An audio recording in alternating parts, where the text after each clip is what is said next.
नमस्कार, मैं अपराजिता।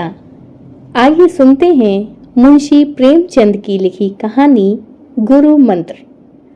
घर के कलह और निमंत्रणों के अभाव से पंडित चिंतामणि जी के चित्त में वैराग्य उत्पन्न हुआ और उन्होंने संन्यास ले लिया। तो उनके परम मित्र पंडित मोटेराम शास्त्री जी ने उपदेश दिया, मित्र, हमारा अच्छे अच्छे साधु महात्माओं से सत्संग रहा है। यह जब किसी भले मानस के द्वार पर जाते हैं तो गिड़गिड़ाकर हाथ नहीं फैलाते और झूठ मूठ आशीर्वाद नहीं देने लगते कि नारायण तुम्हारा चोला मस्त रखे, तुम सदा सुखी रहो। यह तो भिखारियों का दस्तूर है। संत लोग द्वार पर जाते ही कड़क कर हाँक लगाते हैं, जिससे घर के लोग चौंक पड़े और उत्सुक होकर द्वार की ओर दौड़ें। मुझे 2-4 वाणियां मालूम हैं, जो चाहे ग्रहण कर लो। गुदड़ी बाबा कहा करते थे, मरे तो पांचों मरे।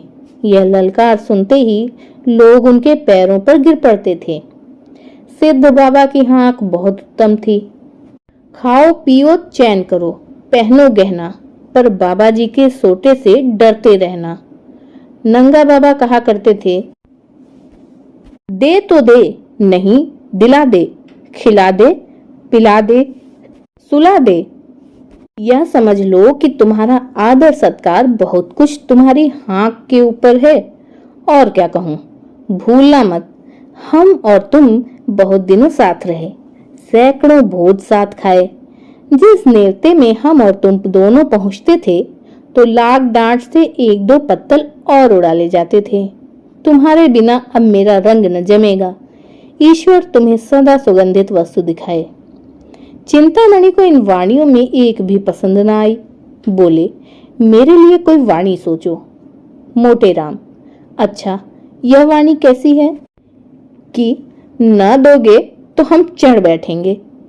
चिंतामणि, हाँ, यह मुझे पसंद है। तुम्हारी आज्ञा हो तो इसमें काट छाट करूं। मोटेराम, हाँ हाँ करो। चिंतामणि, अच्छा, तो इसे इस भांति रखो, न देगा तो हम चढ़ बैठेंगे। मोटेराम, नारायण जानता है, यह वाणी अपने रंग में निराली है। भक्ति ने तुम्हारी बुद्धि को चमका दिया है। भला एक बार ललकार कर कहो तो देखें कैसे कहते हो। चिंतामणि ने दोनों कान उंगलियों से बंद कर लिए और अपनी पूरी शक्ति से चिल्लाकर बोले, न देगा तो चढ़ बैठूंगा। यह नाद ऐसा आकाश भेदी था कि मोटेराम भी सहसा चौंक पड़े। चमगादड़ घबरा कर वृक्षों से उड़ गए। कुत्ते भौंकने लगे। मोटेराम, मित्र, तुम्हारी वाणी सुनकर मेरा तो कलेजा कांप उठा। ऐसी ललकार कहीं सुनने में न आई। तुम सिंह की बात गरजते हो। वाणी तो निश्चित हो गई। अब कुछ दूसरी बातें बताता हूँ, कान देकर सुनो। साधुओं की भाषा हमारी बोलचाल से अलग होती है। हम किसी को आप कहते हैं, किसी को तुम। साधु लोग छोटे बड़े, अमीर गरीब, बूढ़े जवान सबको तू कहकर पुकारते हैं। माई और बाबा का सदैव उचित व्यवहार करते रहना। यह भी याद रखो कि सादी हिंदी कभी मत बोलना, नहीं तो मरम खुल जाएगा।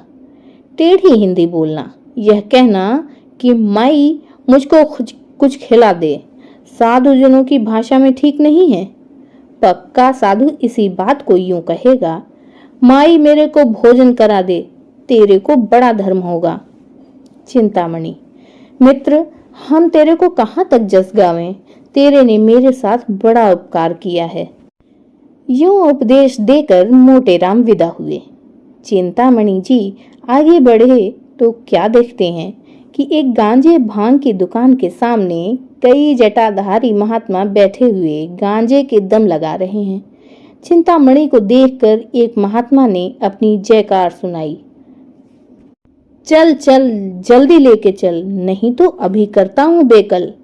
एक दूसरे साधु ने कड़क कर कहा, आरा रारा धम, आए पहुंचे हम, अब क्या है गम।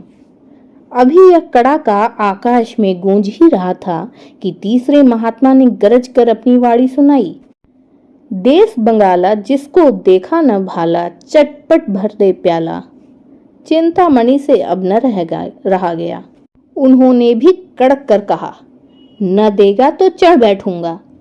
यह सुनते ही साधुजन ने चिंतामणि का सादर अभिवादन किया।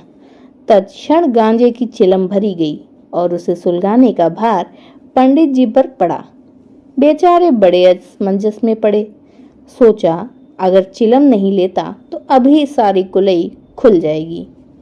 विवश होकर चिलम ले ली, किंतु जिसने कभी गांजा न पिया हो वह चेष्टा करने पर भी दम नहीं लगा सकता। आंखें बंद करके अपनी समझ में तो बड़े जोरों से दम लगाया। चिलम हाथ से छूटकर गिर पड़ी। आंखें निकल आईं, मुंह से फिचकुर निकल आया, मगर न तो मुंह से धुएं के बादल निकले, न चिलम ही सुलगी। उनका यह कच्चापन उन्हें साधु समाज से चित करने के लिए काफी था। 2-3 साधु झल्ला कर आगे बढ़े और बड़ी निर्दयता से उनका हाथ पकड़कर उठा दिया। एक महात्मा, तेरे को धिक्कार है। दूसरे महात्मा, तेरे को लाज नहीं आती, साधु बना है, मूर्ख। पंडित जी लज्जित होकर समीप के एक हलवाई की दुकान के सामने जाकर बैठे और साधु समाज ने खंजड़ी बजा बजा कर यह भजन गाना शुरू किया। माया है संसार संवलिया, माया है संसार, धर्माधर्म सभी कुछ मिथ्या, यही ज्ञान व्यवहार। संवलिया माया है संसार,